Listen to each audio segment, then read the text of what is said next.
do. Thank you. Mr. Moolenaar. Thank you, Mr. Chairman. Thank you, Mr. Chairman. Good morning, Madam Secretary. Food production, agriculture is vital for our country. It's vital for Michigan and for my constituents.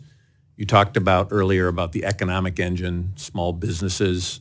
You know, in rural America, agriculture is the economic engine, and these family farmers are vital. Many of the farmers, the small farm operators in my district, use the H-2A program. Are you familiar with that program? Okay. Yes, sir. Unfortunately, the Department of Labor continues to hurt the work they do to feed Michigan and our country. For 10 straight years, the department has mandated adverse effect wage rate increases that outpace inflation. I'm hearing from fifth and sixth generation farmers that they may only have 1 or 2 years left before they are forced to leave the business.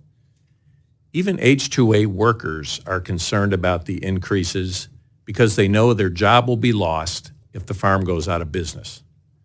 That's why I introduced the Supporting Farm Operations Act to pause the AWR increases and help these farms stay open. While this wage freeze would give farmers some sense of stability, there's also the problem with the flawed methodology used to calculate AWR.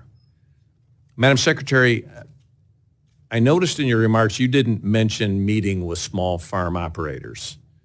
Have you met with farmers about this issue? Thank you, Congressman. I want to acknowledge the importance of the program. I have certainly heard from many about why why the H-2A program is so important for them to meet their workforce needs. Part of the H-2A program is to make sure that H-2A workers do not undercut the ability for workers in the United States already to do the jobs and to be paid a wage. I'm familiar with the program, and I think there are good safeguards to ensure that we aren't in any way forcing Americans out of jobs. But this is a matter of the Biden administration raising the costs on these family farmers to the point where these mandated Department of Labor increases are at risk of putting them out of business. And so I'm wondering if you've heard about that concern. Yes. As you know, the department has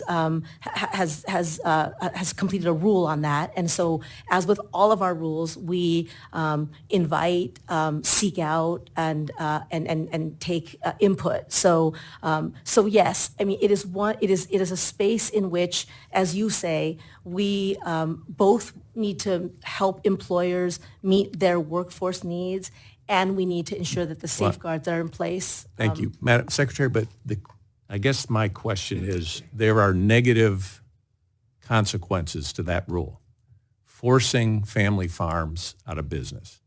And my question is, are these intended consequences or unintended consequences with this policy? Because what I'm hearing you say is you've heard the message and you're not concerned about it. Well, Congressman, I've also met with some of your colleagues about this, and I want to make the same offer to you, which is I'm happy to have my team come and talk to farmers who are affected by this to understand the impact of the rule. The rule that we did actually affected a very narrow, it was a very narrow part of how AWR is used. Well, let me just say, in my district, it is having a huge effect when it comes to people growing cherries, apples, asparagus, carrots. I mean, across the board, people growing fruit and vegetables are affected by this, and they need desperate relief.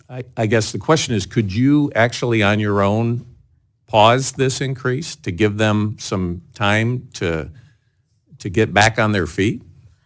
Let me say this, Congressman. I am happy to have our staff work together on what they need, and in addition to what I responded to earlier with the chairman's question about how we engage with small businesses, including small farms, and any rules that affect them I'll at the take front you up on end. that. We also do compliance assistance Okay. across all of our agencies, and this might be an area where that could be. Well, I'll take you up on that. I guess one last question.